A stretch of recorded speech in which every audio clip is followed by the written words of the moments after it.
Okay, ladies and gentlemen, in this video I am going to do a presentation about developing metacultural competence in teaching English as an international language.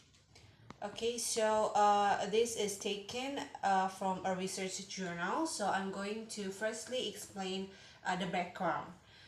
So the transformation of English into um, a plumber-centric language reflects its evolution from a singular form to multiple varieties, each shaped by diverse cultural contexts. This shift acknowledged that English is no longer owned solely by the native speakers. Instead, it is global lingua franca utilized by multilingual speakers worldwide. The importance of context and appropriateness in language use has become paramount, as effective communication relies on understanding cultural nuances and variations. Education must embrace this plumber-centric nature of English, fostering the metacultural competence among learners to navigate intercultural interaction successfully and meaningfully. For the methodology, the research primarily employs a qualitative methodology. It focuses on developing metacultural competence through understanding cultural conceptualization, variation awareness, and negotiation strategies. The approach emphasizes in-depth exploration of learners' experiences, cultural awareness, and the complexities of intercultural communication. Qualitative methods are reflected in the use of discussion, reflection, and case studies that allow for a nuanced understanding of how students engage with English as an international language or EIL and the cultural dimensions involved in their learning process. And for the general result, the first is enhance cultural awareness. Students demonstrated increased awareness of cultural variations and conceptualization, which allowed them to better understand and navigate intercultural communication contexts. And this awareness is crucial for effective interaction in diverse settings. Um, and then the next is improve negotiation skills. The implementation of negotiation strategies helps students develop skills to articulate and negotiate meanings across cultures, leading to more effective communication and collaboration among uh, peers from different backgrounds. For the next one is curriculum effectiveness. The integration of EIL principles into the curriculum prove effective in fostering an environment where students could engage with and reflect on their cultural identities while learning English. This approach encourages active participation and critical thinking regarding cultural differences. The next one is practical application. So students were able to apply their learning in a real-world context, demonstrating the ability to engage in meaningful intercultural exchanges and discussions, which is essential for their future professional and personal interaction. The next slide, we are going to talk about the paradigm shift in English language teaching. So the shift from English to Englishes signifies the recognition of multiple legitimate variation of the language, each reflecting unique cultural and contextual influences. This transformation acknowledges that English is no longer monolithic entity, but it's also a pluricentric language with diverse forms shaped by its speakers. Alongside this shift, there is an increasing recognition of diverse cultural conceptualizations embedded with these varieties, which enrich the language and its use in global communication. So emphasizing variation awareness and negotiation strategies is crucial for effective intercultural communication, enabling speakers to navigate differences and co-construct meaning in multilingual context. So this means that English nowadays isn't always um, the same. Like we don't always have we're not always supposed to follow on the grammatical rules, but we can follow the new varieties of English, which is there is a lot from every countries. When we are learning English, there are going to be new Englishes. That is why we are learning about world Englishes, because English isn't only one language now. And then next, cultural conceptualization. So the expression of love, the first one is talking about the way love is expressed. It can vary significantly between cultures. For example, in a discussion among students, a Japanese student noted that during a tragic event, many Korean students send messages to their parents saying, I love you. In contrast, a Chinese student explained that in similar situation, they might say, Mom and Dad, I miss you. This highlights that the term love can carry different connotation and levels of intensity in different cultures, with alternatives like Sihuan being used in Chinese to express affection in a less intense manner. So the word, even the same word or the same phrases can have different meaning or different levels in different English usage in around the world. And then next is cultural practices. Students were tasked with explaining various cultural practices which allow them to explore and articulate their own cultural backgrounds. For example, is the Filipino mano po, a gesture of respect where a younger person takes an elder hand and places it on their forehead.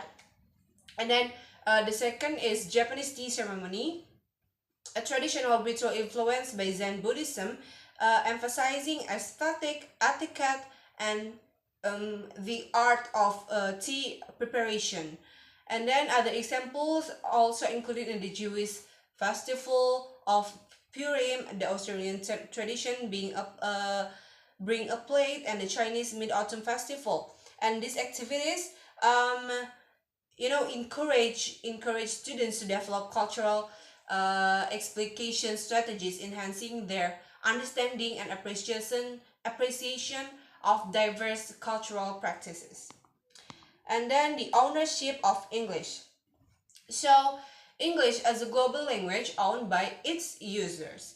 The notion of ownership of the English language has shifted from a focus on native speaker to recognizing that English is now a global language that belongs to its users worldwide. This perspective emphasizes that English is no longer tied to any specific culture or nation, but it is instead a tool for international communication that can be adapted and modified by its diverse speaker. So English doesn't only own to the native speakers, to the person who born born and be able to speak English since they were a kid, but it is owned by every English speakers from around the world, whether they are already an advanced speaker or they are still learning in around the world. If we are speaking in English, then we own English. So the role of non-native speaker play a crucial one in shaping the English language, so contributing to its evolution and diversification, because we all know that English is growing. World English is growing from time to time. We have new variations, new deviations of English. That is why we, us as non-native speakers, as foreigners, we have the crucial role of helping English building new variations of English. So English is evolving, and we take roles on the evolution. So learners, non-native speakers like us are contributing on the English evolution on creating the new variations of English.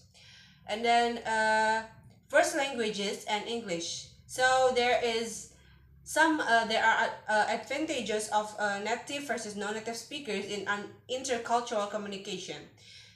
So the discussion among students revealed varying opinions on the advantages held by native speakers of English compared to non-native speakers during intercultural communication. Some students argued that native speakers might have an edge in debates or discussion conducted solely in English due to their fluency and familiarity with idiomatic expression. However, others pointed out that non-native speakers often possess multilingual skills, allowing them to communicate effectively in multiple languages, which can be an advantage in diverse settings. So the dialogues illustrate the complexity of perceived advantage and challenges faced by both groups in intercultural interaction. And then the concept of English plus and multilingualism. The research introduces the concept of English plus, which emphasizes the importance of multilingualism in English language teaching or ELT. This approach advocates for recognizing and valuing students' first language or L1 as resources rather than obstacle. The idea is that learners should not only focus on mastering English but also maintain and develop their proficiency in their native language. This perspective encourage a more holistic view of language learning where students are seen as multilingual individuals who can navigate multiple linguistic and cultural contexts effectively. So first languages and English. So we have different roles as native and non-native speaker, but non-native speaker are tend to learn about English from the root. Like native speakers are able to speak English since they were kid, but we are learning when we are grow older, when we are in school, we just learn English. So that is why we tend to learn from the grammar, and we pay attention more to grammar, to most simple rules in English more than the native speaker themselves.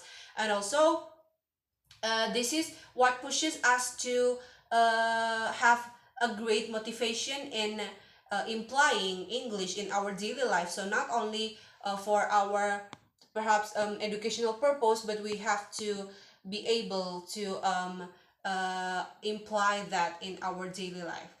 And then for the metacultural competence, this is what we've been talking about. So this is the importance of understanding the cultural nuances is crucial for effective intercultural communication because this involves recognizing the subtle differences in meanings, values, and behaviors that vary across cultures. By being aware of these nuances, individuals can avoid misunderstanding and foster a more meaningful interaction. The research highlights that as English becomes a lingua franca, the ability to navigate these cultural subtleties is essential for successful communication among speakers of different world Englishes. And then there are also strategies for effective communication in diverse contexts. So, cultural schema awareness is developing an understanding of the cultural frameworks that shape how individuals perceive and interpret their experience. This can help speaker to anticipate and respond to different cultural perspective because we all know that in world Englishes there are so many different cultures just to learn English. And then negotiation strategies. Engaging in negotiation strategies allows individuals to construct meanings and clarify misunderstandings during intercultural interaction. This include being open to explanation and adapting communication styles to suit the audience, because you have different audiences from different cultural backgrounds. And then we have exposure to world Englishes. So going familiarity with various English dialects and cultural practice can improve our ability to communicate effectively across cultures. And this uh, it can improve everyone's ability, us as learners, to communicate effectively across cultures, because this exposure help learners appreciate the diversity of English and enhances their adaptability in different contexts. And then we have already dive into the whole explanation. So I have a brief conclusion about the metacultural. So developing metacultural competence is vital for effective communication in English as an international language, or EIL, because emphasizing the need to understand is very important